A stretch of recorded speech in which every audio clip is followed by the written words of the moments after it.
Hello, everyone. Thank you so much for joining us. We're so happy to have you here as we pivot the annual MTSS Fest to a virtual event. First, I want to thank our hosts and sponsors, the UW Smart Center, Kaiser Permanente, and the Office of Superintendent of Public Instruction. My name is Lee Collier, and I'm a program supervisor at OSPI. I'll be your host for this session. Please share questions in the Q&A box at the bottom of the screen throughout the presentation, and we'll try to answer as many as we can at the end. You will be muted throughout this process, so if you need to talk, you can use the Q&A or the chat, and we'll be as responsive as we can, and we will answer all content questions after we're done.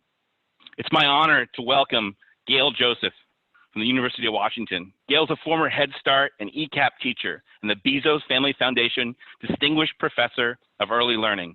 She teaches courses, advises students, provides service, and conducts research on topics related to early education and equity, child care quality, and teacher preparation. She is the founding executive director of Cultivate Learning at the University of Washington and was the director of Head Start Center for Inclusion and the co-director of the National Center for Quality Teaching and Learning funded by the Office of Head Start. Thank you so much for being with us today, Gail. Let's get started. All right, thank you so much. I want to just thank Lee and Ronnie for all of their support and technical support throughout this presentation. I want to welcome everyone that is spending their 1 o'clock hour with us here to talk about positive behavioral support for young children. I'm joining you from my home office, and like I'm sure many of you are joining from as well.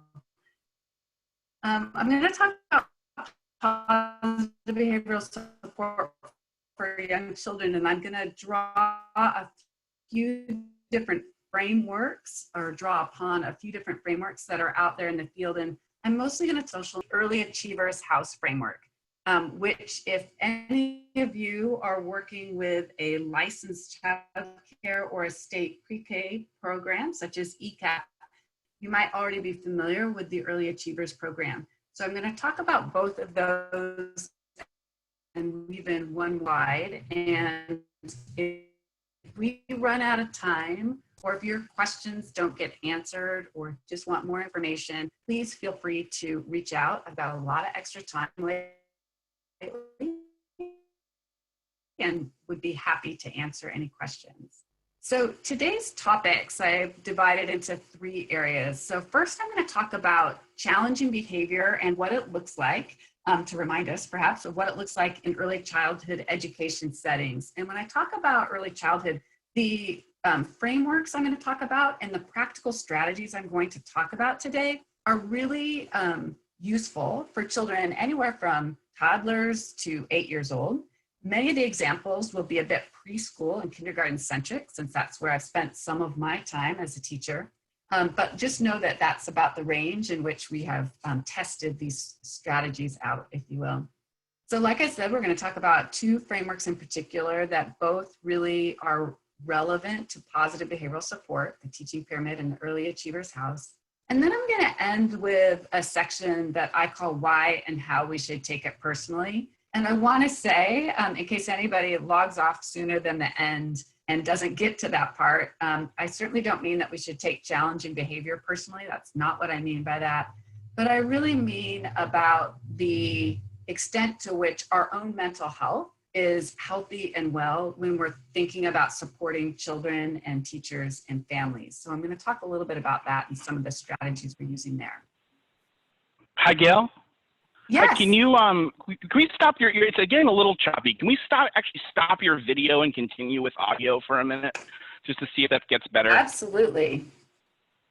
Yeah. You just click, you go down and click stop video. I think it might be less coming in. And how's that? Let's see, hopefully that's definitely better. If you can, try Control-Shift-C and maybe we can try the captions on the bottom but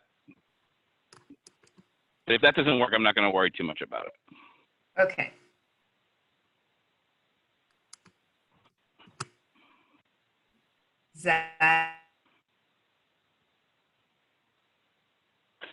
Try it again one more time. A little bit. No.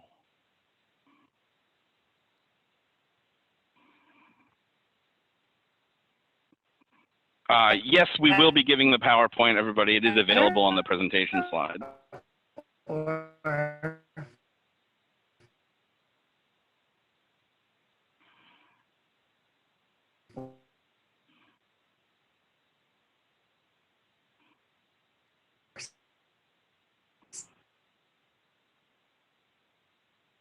Can you try and talk one more time?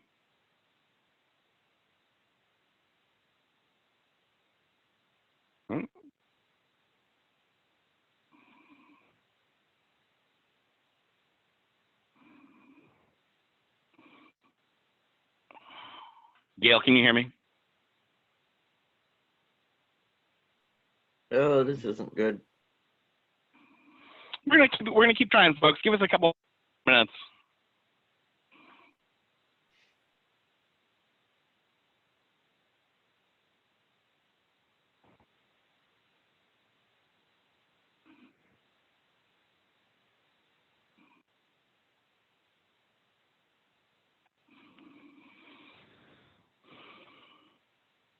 Yeah, we're gonna let her log in and log back out, and then we're gonna try it one more time.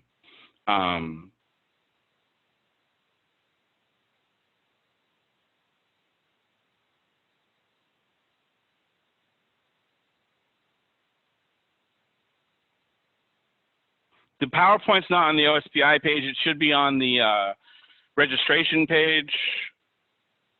Available here. I'll put it in the chat.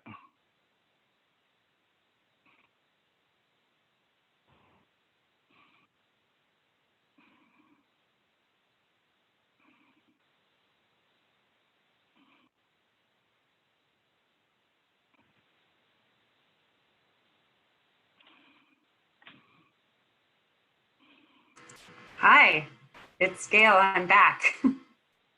Gail is back. Okay, All let's try it right. one more time, Gail. Okay. Let's do it without videos. I have no video.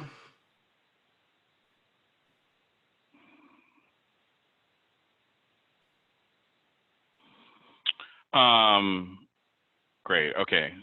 So yeah, the chat. The chat actually is disabled. Sorry, I did not. The link should have been emailed to you. It was from eventrebels.com. It was sent out, but that should give you the agenda as well as the slides attached to there. Okay, Gail, why don't you try and run it one more time from that same slide you were on? Okay, and we can do this. All right. So so in the participant handout list, I added all of these slides so you do have them, and hopefully we won't get disconnected again, but you will have all of those. And here I also provide a few other resources and links. You have all of the slides and an additional handout about resources. And just pay attention to this slide, because this is where there are lots of free, all of these resources on these websites are free and available. They include everything from digital professional learning opportunities that are on demand. You can just download them and watch them, and lots of free visuals and supports to implement these practices in your own school or to support families to do so. All right, so I always start with this slide, which is what I call the cycle of challenging behavior as it occurs in an early learning classroom is how I will describe it. And I present it for a few different reasons. So the first is to just help us remind ourselves of the topography or the shape of challenging. Second, and more important reason, is that it really helps us understand when we are most effective in supporting a young child's social and emotional development and positive behavior. So if I was going to tell the story of what this looks like in a classroom, I'll just tell the story of a little boy named Jesse, who was in my very first Head Start classroom, and it looked kind of like this. So when I was in my classroom in the morning, everybody, when I looked around, was doing what we hope they're doing, which is playing and learning in all the various learning centers. And when I checked in on Jesse,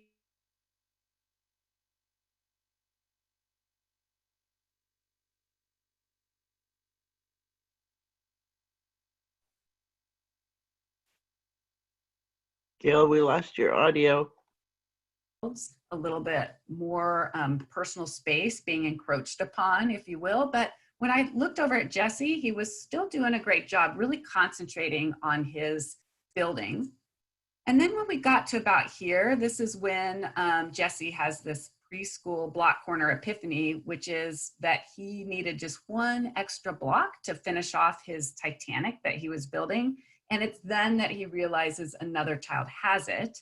And it is at this point where I hear the blood-curdling scream from across the room, and we quickly find out what has happened, which is that Jesse has attacked the child that had that block and has taken it for his own.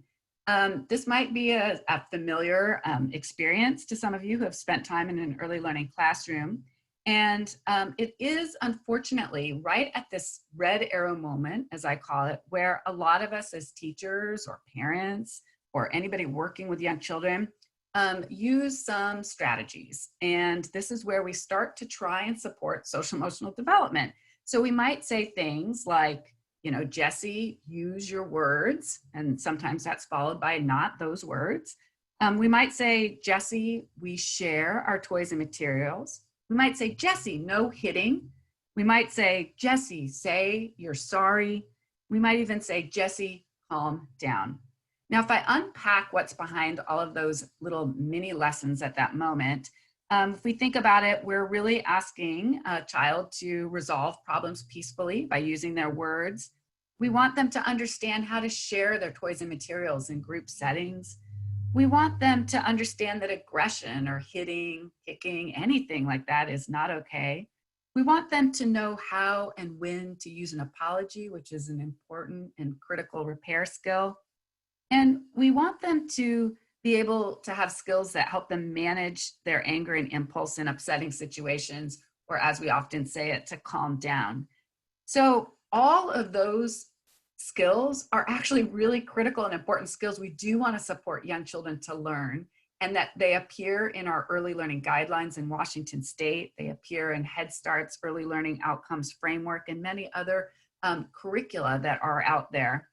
The issue then is not these lessons we're trying to teach, it's precisely the timing. And I know many of you already know why this is not great timing, but I just want to reiterate these so we're all on the same page. First and foremost, this is Captain Obvious, but the challenging behavior has already happened. Somebody already got hurt, and we're already concerned, so it's not going to prevent that. Secondly, Jesse is pretty upset and agitated at this red arrow moment. And I don't know if anyone has ever taken your red arrow moment as a time to tell you what you should have done instead, but it probably isn't very well received. And I worry about kids like Jesse in our classrooms that hear on a regular basis how they've messed up, what they should have done instead.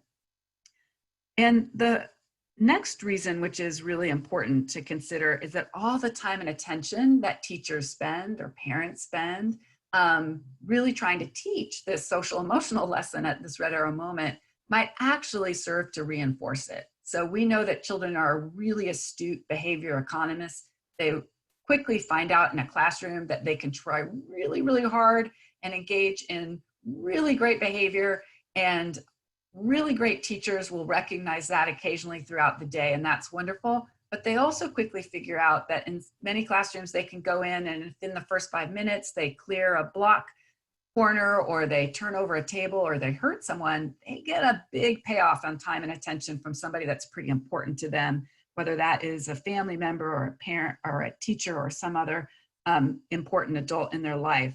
And so we might actually be reinforcing that behavior. So even though Jesse's challenging behavior started because he wanted that block, it's likely going to sustain and keep occurring because I ran over there and gave Jesse my undivided time and attention for a while.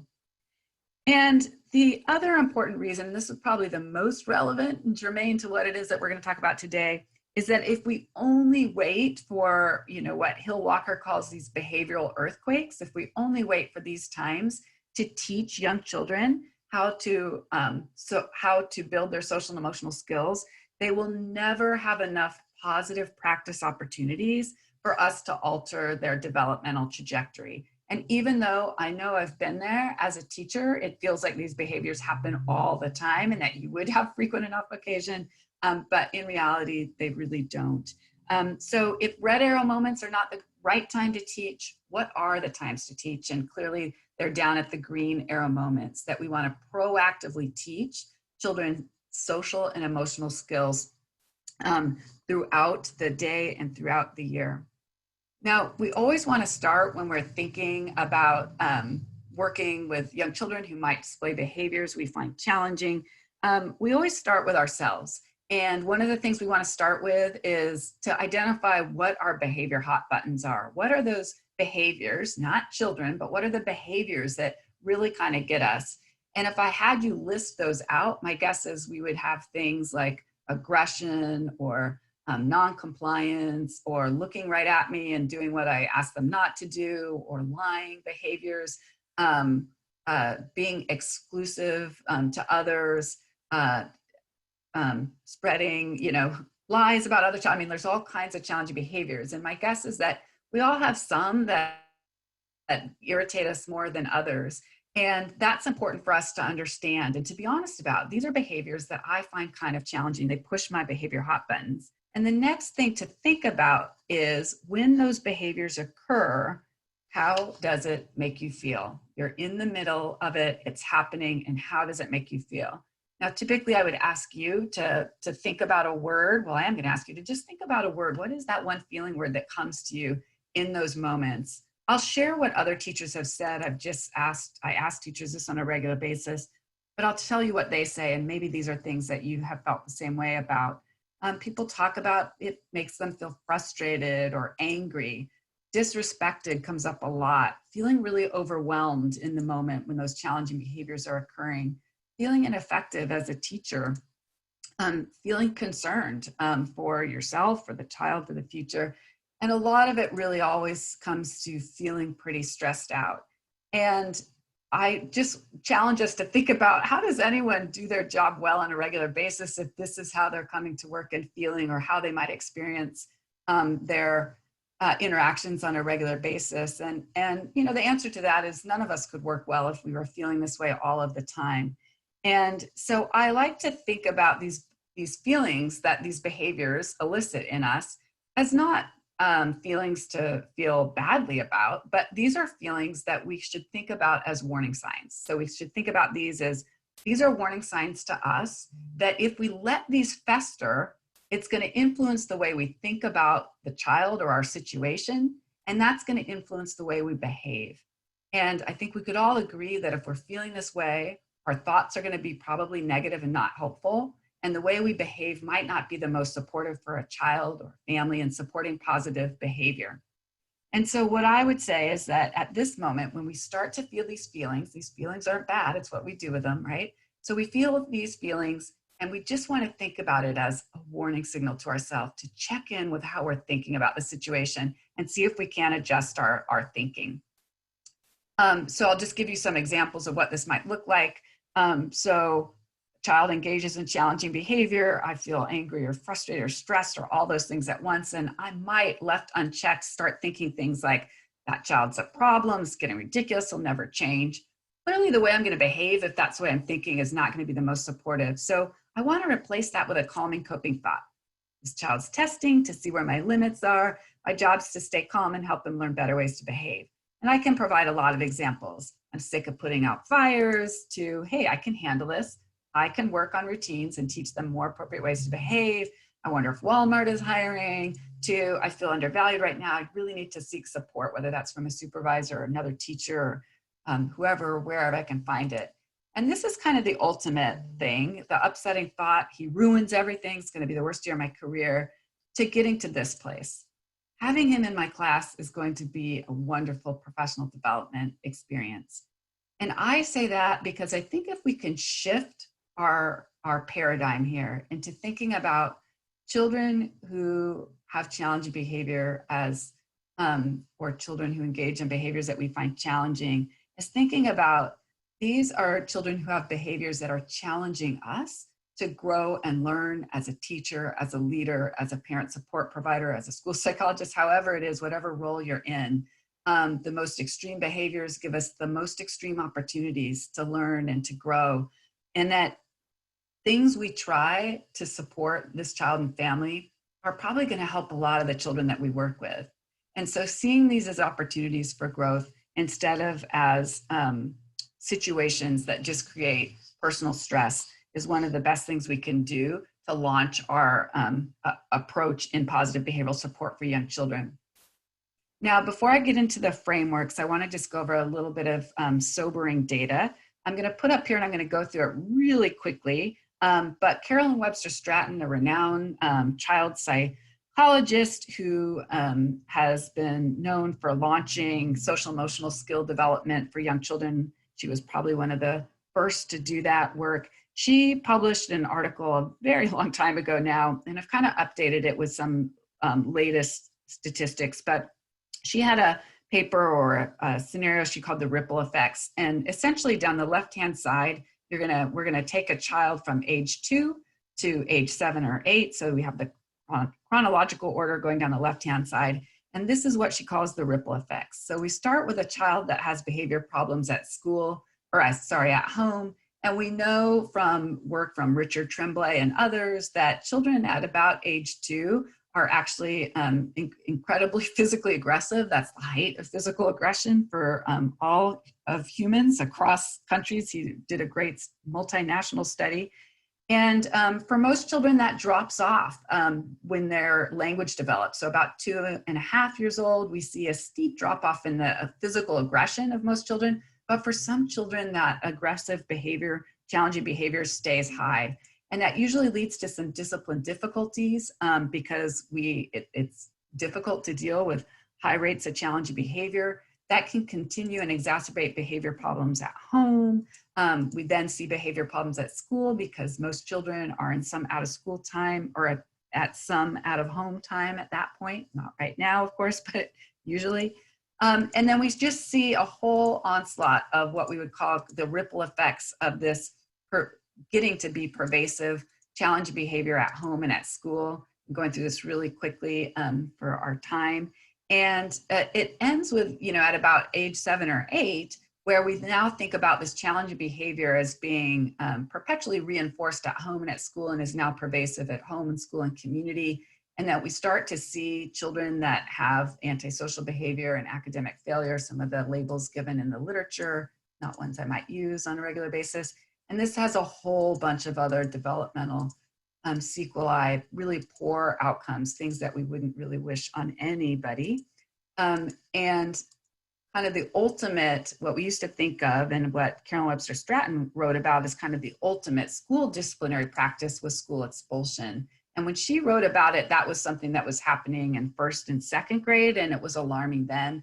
And unfortunately, one of the updates to the literature since Carolyn Webster Stratton talked about that is that we know that school expulsion actually happens at far more often, more frequent rates in preschool and in childcare. National data suggests that about 250 preschoolers are suspended or expelled every day in this country. When we look at that suspension data and we disaggregate it by race and gender, you can see that while white preschoolers make up about 43% of the enrollment nationwide, they only make up about 28% of suspensions and expulsions. That means that children of color make up a far more significant percentage of the suspensions and expulsions while representing smaller percentage of enrollment. We see boys also disproportionately receiving suspension and expulsion. And we see that children, African-American children, Black children, are over 2 times more likely to be suspended or expelled than other children. And the thing to think about here is that suspensions and expulsions from childcare and preschool are not support. When children spend time that's not in their early learning setting in a disciplinary action, they are losing learning time.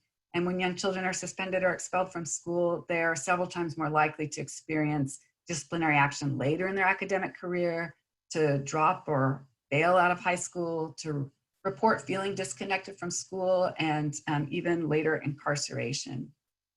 The thing I want us to think about, though, is clearly suspension and expulsion are these disciplinary acts, but we also see a lot of what we would call soft suspensions in preschool programs and in childcare. We see home learning days, which we're all feeling now, right now, I realize. We hear, can you pick your child up early? I'm going to send them to sit in your office for the afternoon. You're staying in from recess for this whole week. And there's lots of other examples of this where we might not technically be suspending a child. And here we're thinking about young children, ages 2 to 5, but we are certainly suspending their opportunities from engaging in positive learning. And in our state, our ECAP program, which many of you either work with or are likely familiar with, we actually have a no expulsion policy in our state. But I'm just going to say that no expulsion policies without the professional development and resources for staff are really not supportive either. And that I think that those do lead to maybe increased frequent use of these kind of soft suspensions. All right, so let's talk about some solutions and how we can support staff and families. So I'm going to talk about a few of these models. I'm going to only concentrate on 2 of them. So I just wanted to draw the relationship to, as George Sugai talked about, that all some few model of the multi-tiered system of support. And here are 3 prevalent models in early learning. So on the upper right-hand side, you see that building blocks. That's from what's called the building blocks for teaching preschoolers with special needs. It comes out of the Early Childhood Research Institute on Inclusion. It is actually a published book that you could access, but if you want the free version, I encourage you to go to the Head Start Center for Inclusion website, which I mentioned earlier, and you will see all kinds of professional development materials about this multi-tiered system of support, supporting young children with special needs. In the lower left-hand side, you see the Early Achievers Framework for Effective Practice. We'll talk about that one today, and then we'll also talk about the Center for Social and Emotional Foundations for Early Learning Teaching Pyramid, and that's the one that I will mostly concentrate on, and quickly at that. So the teaching pyramid is right there. It comes from an approach that my colleagues and I wrote about back in 2003 and continues to live on and has been revised and improved over time. And this really is the multi-tiered system of support for supporting young children's social and emotional development. There is a pilot effort in Washington State right now to increase the sustained use of the teaching pyramid. The teaching pyramid is something that we also think about using in our early achievers coaching. And so we have developed a lot of materials and resources that I've linked to, and I'll give you just a kind of a high level taste of what it looks like right now. But as you can see, it's a multi-tiered system that goes from the effective workforce, meaning a supported workforce, to nurturing and responsive relationships, to high quality supportive environments, to targeted social and emotional supports. Now, social and emotional development needs to be a part of any early learning program, but here we're talking about those strategies to kind of turn the volume up for children that might need some extra frequent practice. And then at the very top are these intensive, intentional, more assessment-based individualized behavior support plans. So I'm going to go through this pretty quickly to just scale up the pyramid for you, but I'll start with what our definition is of social and emotional development, which is a child's developing ability from birth through age 5 to form close and secure relationships with adults and peers, experience, regulate, and express emotions in socially and culturally appropriate ways, and explore the environment and learn, all in the context of family, community, and culture. That's our operational definition of social emotional development, and one that we find we can support through the use of the teaching pyramid. Now, that's the definition of social and emotional development. We know that in the WAKIDS data, we actually look at social and emotional skills. This is the 2017-2018 WAKIDS data, so it's a little bit old, I realize. But at that time, 69% of children from low-income backgrounds were entering kindergarten and evaluated by their kindergarten teachers as meeting the kindergarten expectations in social and emotional development. So that means about 31% are not meeting that. And as George Sugai talked about, and as we're all thinking about, we're imagining that this might be even more compromised and influenced by our current situation, in which we have young children who are not currently in early learning settings. And so we can imagine that that will be perhaps decreased in terms of the number of children. So let's go through this teaching pyramid and I'll show you what it looks like in practice. So at the foundation, we think about nurturing and responsive relationships. And I don't think I need to go into too much detail with you about what that means, but I will say that one of our favorite ways to think about that is with the piggy bank. So building a positive relationship takes positive interactions over time or deposits that are made into that relationship.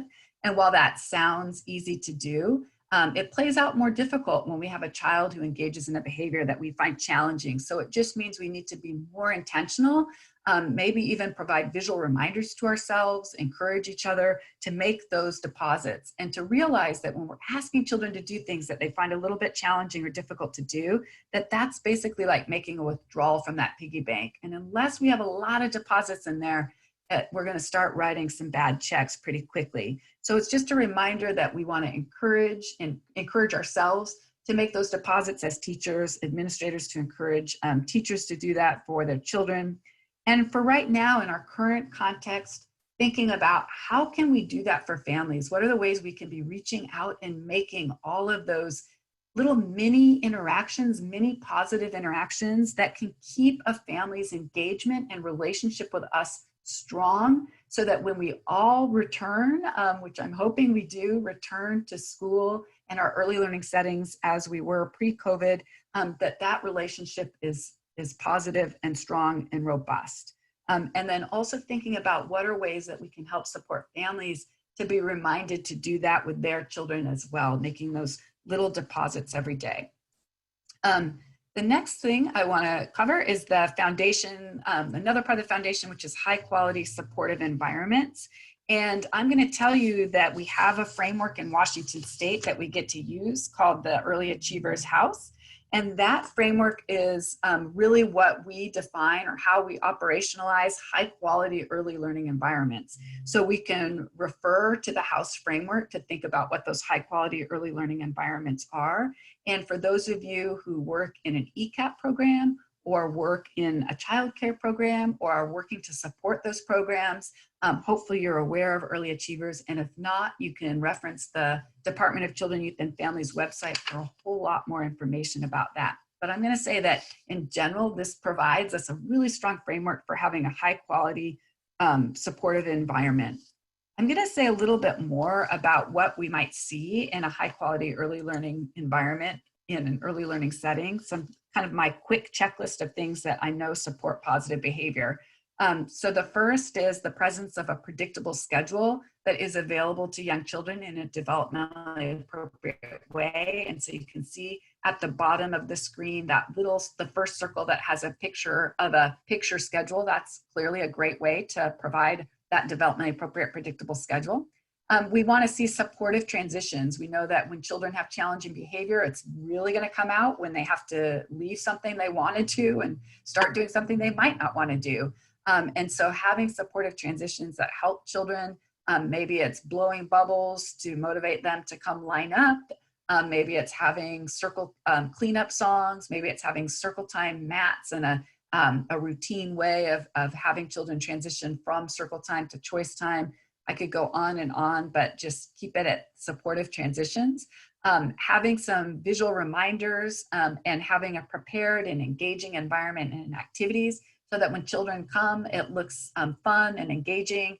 And as we say, busy hands are happy hands and happy hands are out of trouble hands. So just making sure that there's a systematic way that we're keeping all of our learning centers fresh and engaging.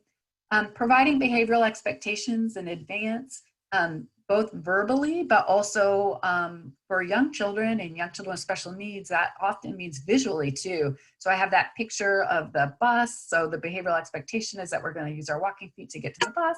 And then providing encouragement when we see children who are engaged in positive behavior. So in those green arrow moments, catching children being good is the quick way to say that.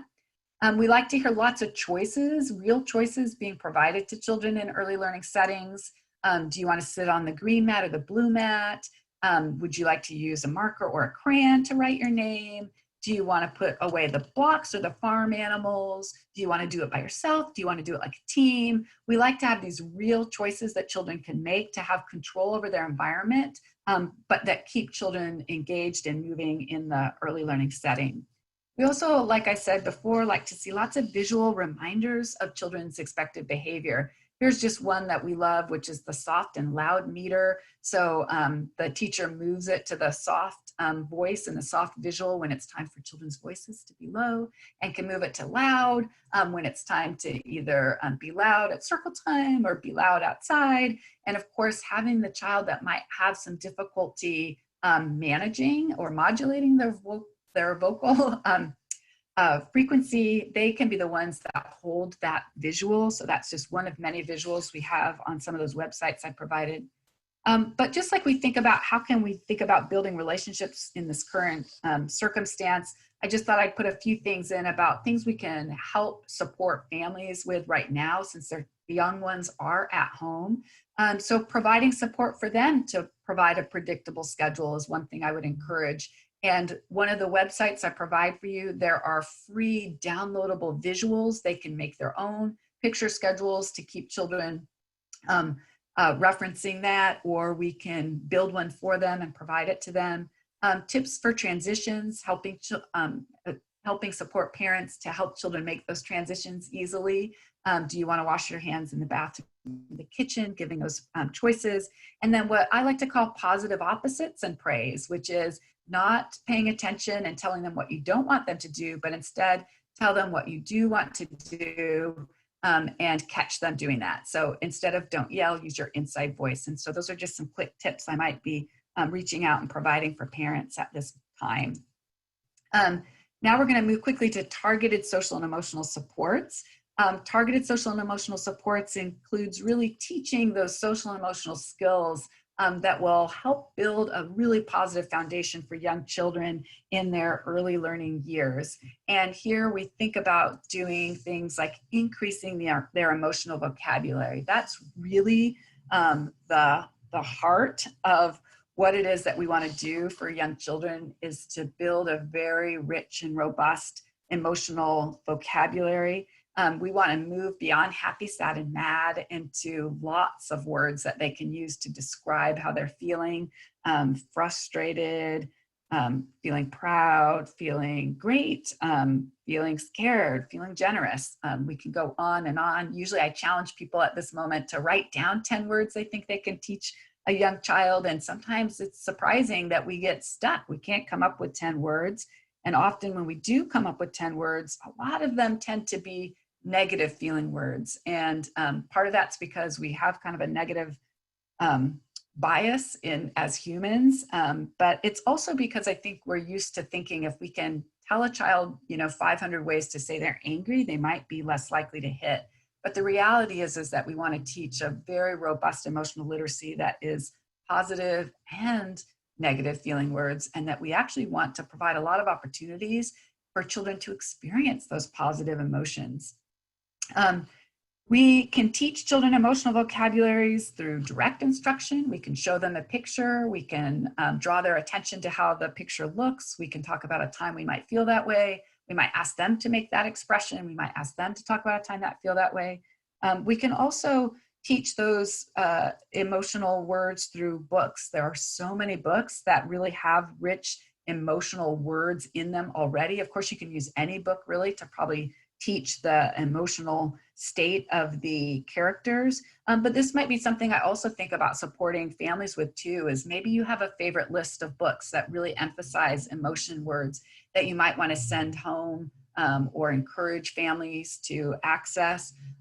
If you're looking for a great resource in that, I would go to the Center for Social and Emotional Foundation for Early Learning's website and look up the book nooks that we've created. And you'll see lots of learning activities to extend from a really great list of books that have social and emotional content in them.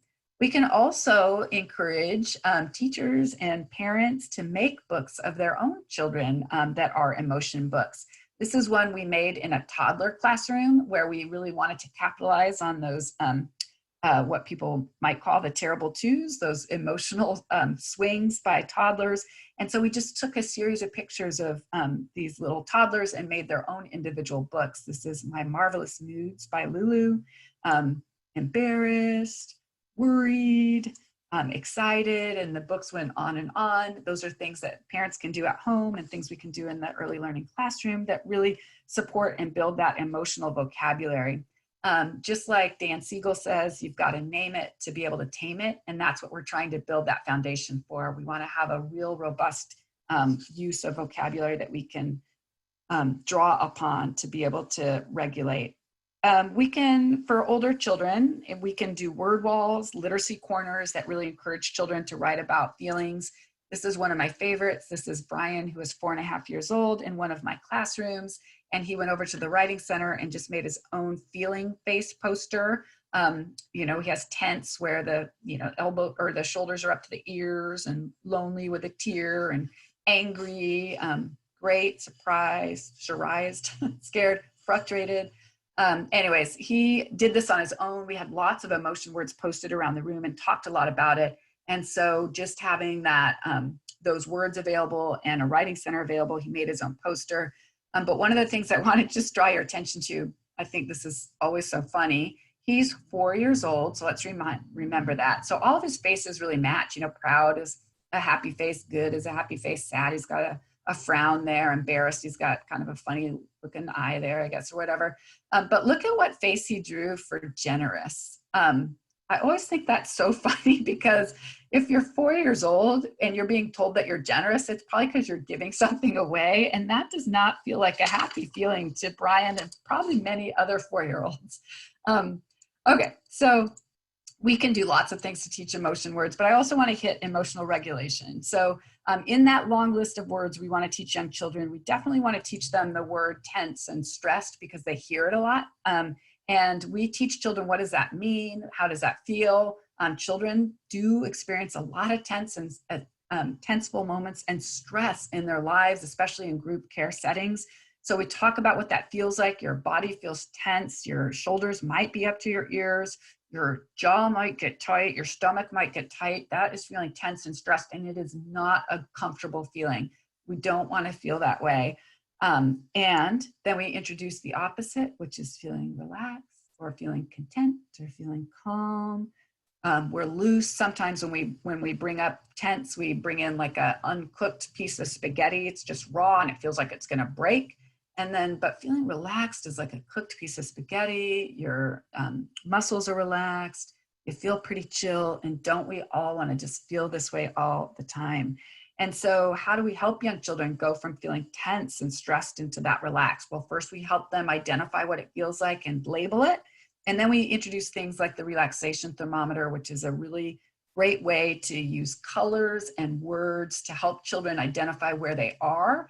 And when they're getting too close to that red moment, that is where maybe a child engages in very aggressive behavior, or verbal outbursts or whatever, not a great problem-solving state of mind up at that red time. So we help children learn some relaxation by introducing the relaxation thermometer. And one of the best ways to bring that down is something tried and true, and that is taking 3 deep breaths. If you tell most children to take 3 deep breaths, they'll hyperventilate, and that's not the point.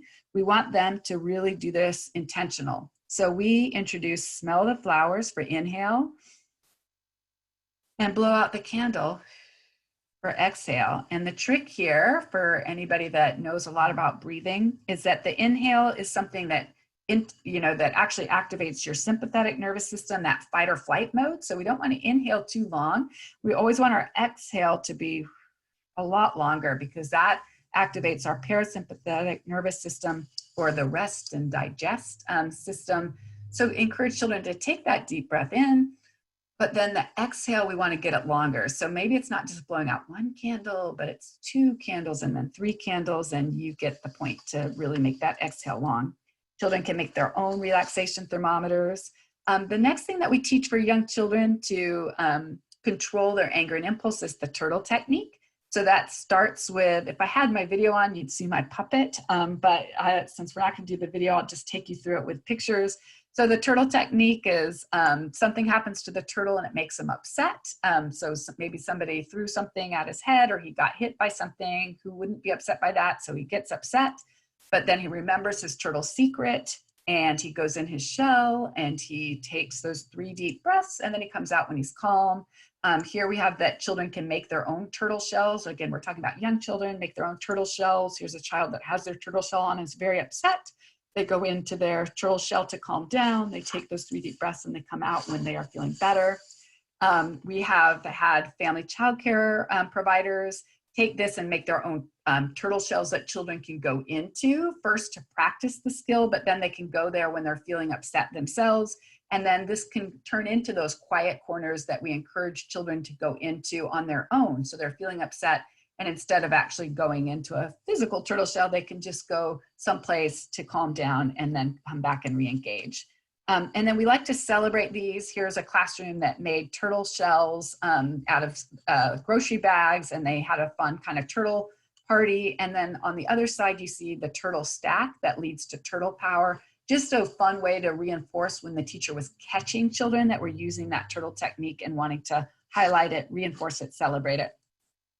And then I'm talking pretty quick to get through the rest of this, which is I want to talk just a little bit about we introduced teaching children interpersonal problem solving skills. We teach children simple steps for doing that. First is to define it. What is my problem, not what is his problem or her problem? Because if children define the problem in a way that the problem is Jordan's on the bike I want, then my only solution is to get Jordan off the bike. But if I can define the problem as I really want to ride a bike and there aren't any available, then I have a lot more solutions I can generate. So we spend a bit of time on defining the problem. We ask children to identify if it's a big problem, like an elephant problem that needs an adult to help you solve it, or if it's a mouse problem, and you can probably try and do that one on your own. And then think of some solutions. And here we want young children to think of multiple solutions and alternative solutions, and not just the same solution over and over again, please, please, please, please, please, but actually different solutions. That can get children pretty stuck. So we introduced the solution kit, which is just pictures of alternative solutions they could try. We have lots of visuals on those websites I told you about where you could download these or even provide these for parents now. This is my favorite one to solve a problem, is a bug and a wish. It bugs me when you blank. I wish you would blank. We could all use that one. And then we, of course, help children think about what would happen if they tried that solution. Would it be a good outcome or a bad outcome? And then, of course, we encourage them to try it. And children won't learn it just for the first time. So I just want to remind you that it takes seeking proximity to children who are starting to do problem solving, supporting them through problem solving with lots of visuals and lots of encouragement, because their first solution might not work often. And then, of course, celebrating these. This is from an early learning setting that turned children into super friends when they engaged in their problem solving behaviors. And then finally, at the top of the teaching pyramid, we just talk about developing those individualized intensive interventions, which are based on a functional behavior assessment.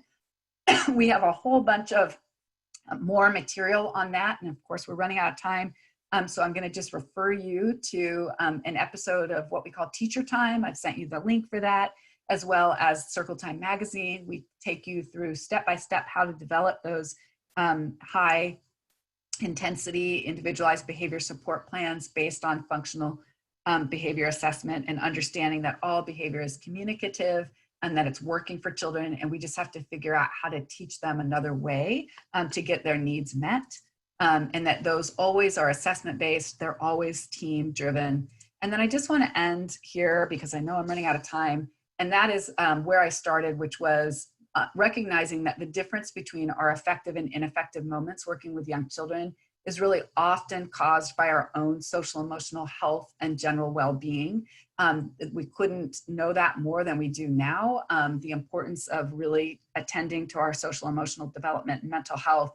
And so I provide you with just a few examples of ways that we're helping teachers, ourselves included, to really focus on what positive things we can find, focusing on making sure that we're not getting ourselves stuck into some negative thinking. I'm going to go through these really quick, to really emphasize the importance of movement, of eating well if we can, and getting good sleep when we can, and of course to express gratitude. So with that, I'm going to thank you. I'm going to turn it back over to Lee.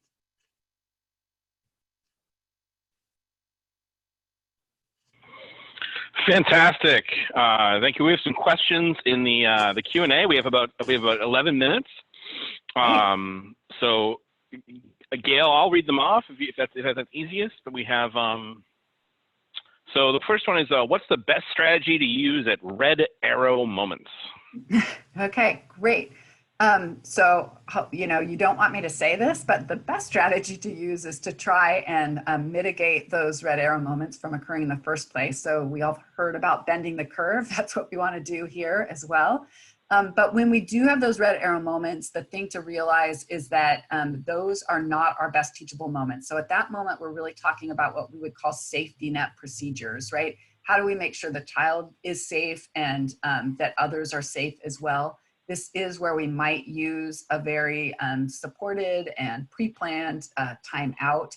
It might be where we're just going to do our best to ignore the behavior or redirect the behavior without trying to give it too much time and attention. It's where we want to make sure that the child who maybe got hurt gets attention, but that we also, whoever the aggressor is, that we take that moment to just maybe even narrate some ways for them to calm down as well. So it could be that, oh, I know that it looks like it hurt. I know that you hurt. I'm sure Jordan was trying to communicate something like that, so that it's not just, you know, we don't want to create a good guy, bad guy. We want to take that opportunity mostly to make sure people are safe, and then as quickly as we can to move into the next green arrow moment. Great, thanks, Gail. What are your thoughts on helping teachers or staff emotionally remove themselves from students' behavior? We tend to own it or think that we should be a part of their responses to stress, but what do you think about giving ourselves permission to see the behavior as an object outside of ourselves? That way we might be able to identify the problem and get to the solution, listening, calming, breathing, next steps more quickly. Well, yeah, it sounds like there was a great suggestion in that question as well. Those are great things to think about. And I think if we can just think about as behavior as communicative, it's really hard not to be personally involved, so that any encouragement we can provide to say, wow, this is happening because, you know, this child sees me, or this space is a safe place where they can act this out. And my job is to help them learn more appropriate ways to get their needs met. So I think, again, if we can kind of refocus it as this is a time that I'm being challenged as a professional and I can rise to the occasion, and then giving teachers and parents and everybody that's working with young children all of those strategies to just what you said at the end of that, to feel calm, to get resettled, to refocus. You know, one of my favorite strategies is we talk about concrete shoes, right? Like just take a moment when you're feeling stressed and just imagine concrete shoes. Just that grounding yourself to the ground can take you out of that emotion and kind of just into your physical self for a moment. So just little tips like that. I know I went rapidly through the end there, but there's lots of strategies we can do to get ourselves into that calming, centered space. Thank you, Gail. What's the place that we can go to for books, again, for the social emotional learning? So books for children, the great place to go for that would be the Center for Social and Emotional Foundations for Early Learning. We sometimes just call it CCEFL. On that website, you will see tons and tons of resources that are all free and downloadable. You'll see versions of the solution kit. You'll see emotional cue cards, but you're also going to want to search, and you can even just search or Google Book Nook, and it will take you to a list of great books as well as those expanded activities to do with them. Great, thank you. Could you suggest some resources for independent self-paced PD for primary teachers, books, studies, websites, etc.? Yes, so I think that if you go to, we have two things that are out there. So one is called Circle Time Magazine, and it might feel a little young, but I think that you will have the expertise as an early primary teacher to be able to think about how you might adjust it up, or for first graders, second graders, even third graders. We have found the same curricular approaches that we've used around problem solving, around the turtle technique, even the emotional, the thermometer. All of those things resonate even with second, third graders, even older actually. but I would go look at teacher time. I've sent that link out. It's actually included in the handout. It's on the ECLKC. It's got a very daunting website, but you're looking for teacher time. Again, it's going to say preschool, but you could apply it to early primary. And then there's another one called Circle Time Magazine, and I've also included that link on the Cultivate Learning website. Those are two I can think of. And then CASEL, the Center for Social and Emotional Learning, is always a great spot for elementary and secondary professional development. But all those things I mentioned before are things you can just watch on your own and walk through. Awesome. Thank you, Gail. There's been a bunch of questions about the PowerPoint. We will get the PowerPoint posted. I know it's not in the materials currently. We're not aware of that at the beginning, but we will get it posted on MT's website under the resource after the 4th, along with the recorded session. So we'll make sure everyone gets access to that. Another question, this is one of my favorites. I get this one a lot, but I'd love to hear your answer, Gail. It seems like it's tough for a lot of people to not take children's behavior personally. What advice can you give? Yeah, well, Lee, feel free to answer that. I think, I guess, and I'll probably sound like a broken record here. So I think it's really about understanding that all behavior is communicative, that children engage in that behavior either because they don't, maybe, in my situation where I'm thinking about young children, they might not have the language development yet. So they either don't have language or they don't have social skills to get their needs met in another way. And so it's not a personal challenge to you. It's just that we need to teach them another way to get their needs met, right? So teach me what to do instead. If you don't want me to hit and you don't want me to hit you, if you don't want me to spit on you, what's another way that I can get my need met? And I do, like I said, I do talk about taking it personally in that it really, the day-to-day work as a teacher is stressful and challenging, and I recognize that. And so I think it's also about taking care of ourselves, and the extent to which we feel good will help us be more effective in those moments. But Lee, offer your answer as well. Yeah, I think for my world is much more in the K-12, but my answer to this is always skill training. When people have mastery over their work and they feel confident in what they're doing to engage with challenging behaviors, they're more confident and more able to do it. And then I think using supervision, really growth and examples with staff, because a third of people are really waiting to do this and they're excited. Another third are questioning and not sure. And there's another third of people who really are going to have a tough time shifting their frame. And your work as a leader to see if they can shift their frame and really supporting them through that, through growth, the same way. It's a parallel process, the same way you would teach anyone else. We're going to be teaching adults to support children's behaviors from a functional perspective. Love it. I'm glad that was recorded. Our next question is tips on supporting buy-in for teams when addressing and starting to intervene on challenging behaviors. That's a really good one. I think thank you for that question. Thanks for all these questions. They're very thoughtful and great. I think so tips, and I think that we're gathering around a common purpose, which is, or I think hopefully people are gathering around for the common purpose of just making sure that no child is out of human concern, right? That we really have this fundamental humanitarian goal that we're gathering together to just make sure that everyone's taken care of and seen and supported, and that we're optimizing their success. And I think that that's probably, hopefully, a goal that everyone on the team can come around and support. And then we're going to get there with the most, evidence-based way that we can. And we're going to take our time to make sure that we're tracking the success so that it truly is an approach that is working for everyone and every family and every culture and community that we're in. And so I think it's gathering around a common goal that everyone can get behind is the first one. I think then you get into the administrative work, which is making sure there is time to do it well, If you're going to invest time in this, it means something has to come off your plate. So what are team members not going to be doing while they're doing this work? I think is important. You know, we've all been a part of those teams that get together and there's no work that's done in between, and it just feels frustrating to everyone. So I think it's really that that hard work of like, how are we going to finance this so that we can make sure something else comes off their plate that we're replacing this with. Lee, you probably have a really good answer to that one too, from your experience. No, I mean, I agree with with everything you said for sure. I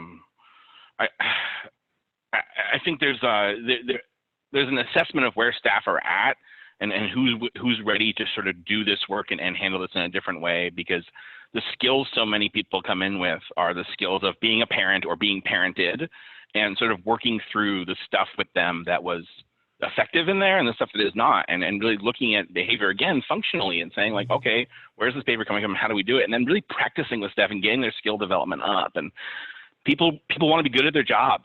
That's the main thing. When you survey people in any employer, in any employment, they want skill mastery. They want to be good at their job. They don't after they want more money. So that's where I would always start with that. That's good. And I think just finding times to celebrate the success and build that culture of, you know, of administrators highlighting what they saw happening in different classrooms, videotaping someone trying the turtle technique and showing it off as like a really great example. I think you can do a lot to kind of build enthusiasm and peer support for these strategies. And then if that question was, I had a thought, if it was specifically around coming around to support an individual child and family, there are also lots of great resources on that on the Center for Social and Emotional Foundation for Early Learning website. You can actually go through some case studies, but it does show step-by-step how to build a team and engage family for a specific child.